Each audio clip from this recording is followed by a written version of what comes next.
this special briefing on the visit of Rashtrapati to Philippines and Japan.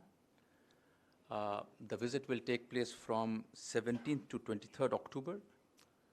To the Philippines, it's a state visit, and Honorable Rashtrapati's visit to Japan is to attend the enthronement ceremony of the Emperor of Japan. I have with me Secretary East, who will take us through the different elements of the visit. She is joined here today by Joint Secretary East Asia Naveen Srivastav, Manish, who is Joint Secretary South, and Shri Ajay Kumar Singh, who is the Press Secretary to the Honorable President. Ma'am, we will have the initial remarks by you, and then we will open the floor to questions. Namaskar. As Ravish said, Rashtrapati ji and First Lady will be paying a state visit to the Philippines. The Philippines visit will be from the 17th to 21st of October. And this visit is at the invitation of the President of the Republic of Philippines, His Excellency Mr. Rodrigo Duterte. Thereafter, Rashtrapati ji will visit Japan from 21st to 23rd, and that would be to attend ceremonies related to the accession to the chrysanthemum throne by His Majesty the Emperor Norihito, who had ascended on the throne on 1st of May 2019. The visit to the Philippines, that is taking place in the year that we'll begin celebration of the 70 years of the establishment of diplomatic relations between the two countries, and it is being undertaken with a view to carry forward the high-level engagement that we have with the Philippines. Prime Minister had visited Manila in November 2017, and then President Duterte was here in New Delhi in January 2018 when we celebrated and observed the India-ASEAN Commemorative Summit, 25 years of the relationship. Now, Philippines is a key partner of India in the ASEAN region. Our relations with the Philippines have been friendly, we have shared values, and we have commonalities. And if you look at the economic relationships, those have been growing. Trade today stands at $2.3 billion, and India is exporting almost $1.7 billion to the Philippines last year. And this means we had a growth of 17% increase of trade between our two countries in the last 2 years. We also have Indian companies in the Philippines, and they are in many sectors, whether it is in textiles, IT, pharmaceutical, infrastructure, and their presence has been there, and the investments are around $600 million. Philippines also has investments here, and they're looking at other investment opportunities. So you will see Philippines also investing in India, and one of the purposes of Rashtrapati ji's visit to see and flag the importance of economic engagement between our two countries. And not only on trade, but also we would be looking at, and we already do have ongoing cooperations with Philippines in various fields. We have it in health, we have in agriculture, we have in renewable energy and counterterrorism. If you look at our defense cooperation, that has been underway, and it is marked by exchange of visits of delegations, visits by naval ships, and also training cooperation.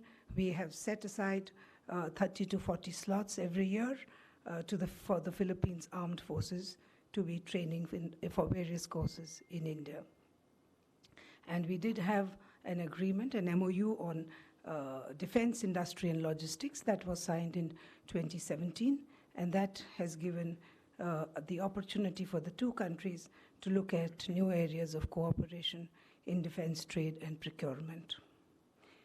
As far as the program of Rashtrapati ji is concerned, in Manila, he will begin his state visit, by laying a wreath at the memorial of Jose Rizal. Now he is the national hero of the Philippines. Rashtrapati ji will be given a ceremonial guard of honor at the Malacanang Palace, and thereafter the talks will commence between the two presidents, one-to-one, followed by delegation-level talks. President Duterte will also host a state banquet for Rashtrapati ji. A large business delegation would be there in the Philippines from various Indian Chambers of Industry. As I said, economic partnership is an important partnership, and there will be the Indo-Philippines Business Enclave that will be held, as well as the 4th ASEAN-India Business Summit. Rashtrapati Ji will be addressing the plenary of these business meets. Rashtrapati Ji will also unveil a bust of Mahatma Gandhi at the Center for Peace Education at the Mariam College. He will interact with a cross-section of people in the Philippines, apart from the Indian community, which is about 130,000. There are also medical students. There are Indian students in Philippines. It's well about 15,000 Indian students. So Rashtrapati Ji will be interacting with the Indian community, which is an important element of his program, and that will be on the penultimate day of his visit to the Philippines. He will, apart from that, have an interaction with the beneficiaries of those who have been fitted with the Jaipur foot, and also with some of the children who had come to India for treatment of, in fact, for liver transplant treatment in India. So he will be interacting with them as well. From Manila, Rashtrapati Ji would be going to Tokyo, and as was mentioned, for the enthronement ceremony of Emperor Norihito. Now this Rashtrapati Ji's visit will primarily be for this purpose, and he will attend the ceremonies which have been organized by the government of Japan, where visiting heads of state and government will also be present. President will arrive in Tokyo on 21st of October, and on the same afternoon, he will go to a Buddhist temple in Tokyo, where he will plant a Bodhi tree. That itself is very significant because it marks the deep traditional and civilizational bonds which India and Japan share, and also underlines the shared heritage of Buddhism. After the visit to the Buddhist temple, Rashtrapati Ji will go to visit a Shinto Meiji shrine, which is dedicated to the Emperor Meiji and his wife, Empress Soken, and he would be there for about half an hour, and that would be the first day of his stay in Japan. The next day, 22nd and 23rd, now those days would be what have been scheduled for the ceremonies relating to the enthronement. On 22nd, there would be the formal ceremony of enthronement, which Rashtrapati Ji will participate in, and later in the evening, on the 22nd, Rashtrapati Ji will participate in the court banquet, which will be hosted by the Emperor and the Empress for the visiting state delegations. Next day, Rashtrapati Ji will participate in the official banquet, which is being hosted by Prime Minister Abe, and that is for the visiting heads of states who would have taken part in the enthronement ceremony. As far as the other elements of Rashtrapati Ji's programs are concerned, he will interact with the Indian community there as well, which has been organized and which is an essential part of a high-level visit. But he will be visiting and traveling to the city of Kakegawa in the forenoon of 23rd of October.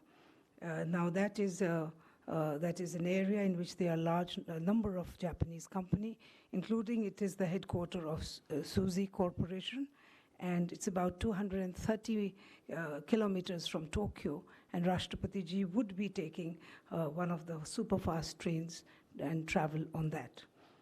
Now that there he will participate in the foundation ceremony of Saino Soto, which will be a place which is to be developed as a temple with space for meditation, yoga, and as a center to highlight Indian tradition and culture.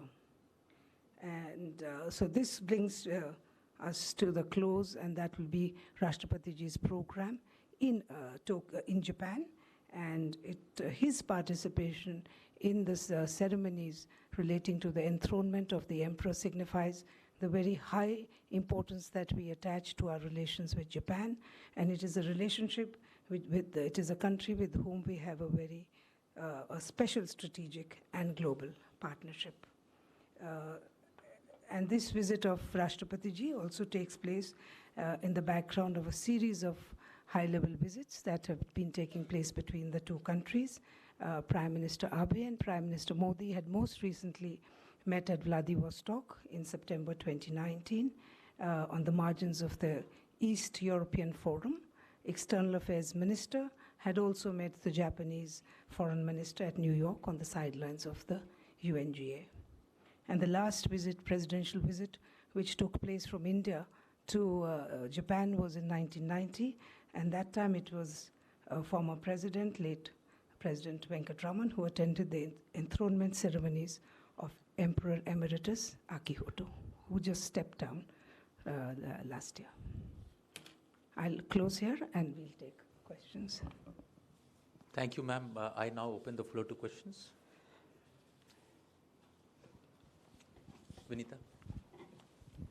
Ma'am, on counter-terrorism, can you just elaborate what kind of new things that we are going to work out, given the fact that Philippines has gone through a lot in terms of terrorism of late, and ISI's presence has been largely there.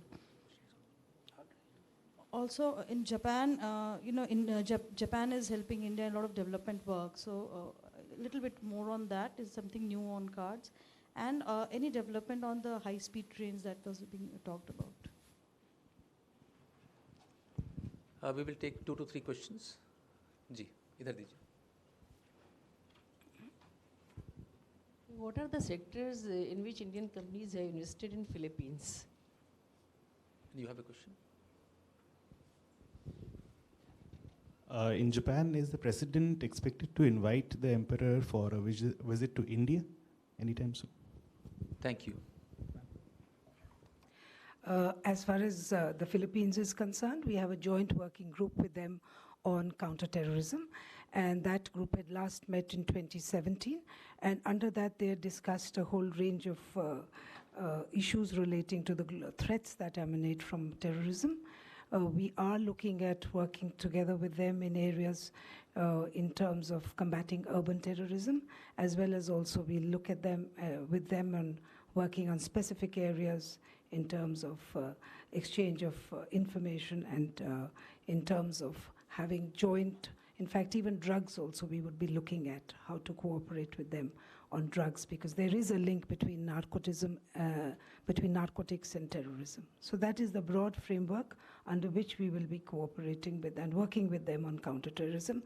And you're absolutely right in saying that they have faced a difficult situation on account of terrorism.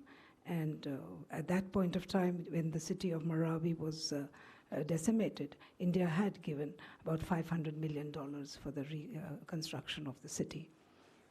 The second question on the Philippines was in which sectors have we invested in the Philippines. Well, we are in the airport sector. We have a company which is looking at one of the airports at Cebu.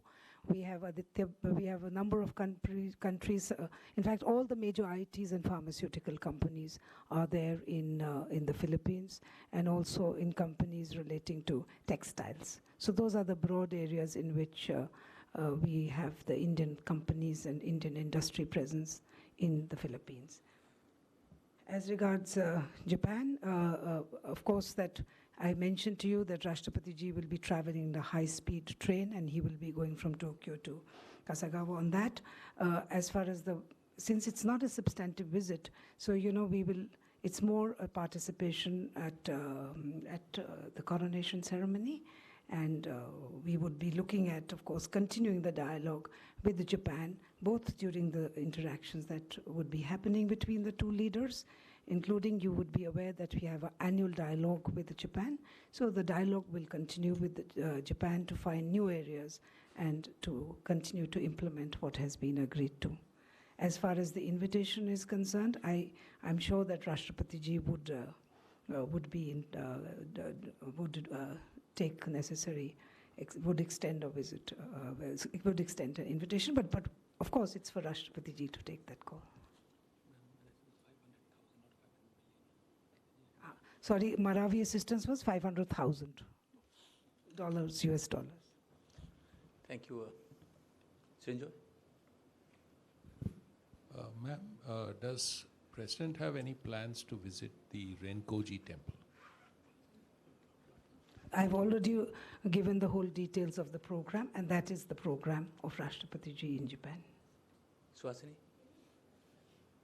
So Hasmi Heather from The Hindu. Any details on any presents he plans to gift or whatever on the enthronement? See, I no, I don't have any information on that. Would you have anything? Naveen? Naveen?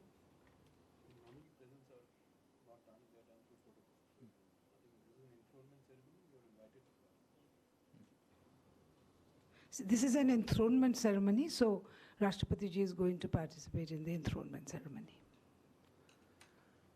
Thank you. Tripti? You, Mr. Kumar. Madam, you mentioned that the President will be participating in the foundation ceremony of Sinosoto, which is a place dedicated to yoga and meditation, yoga being very close to the Prime Minister's heart. I was wondering if India has given any inputs to the development of this temple.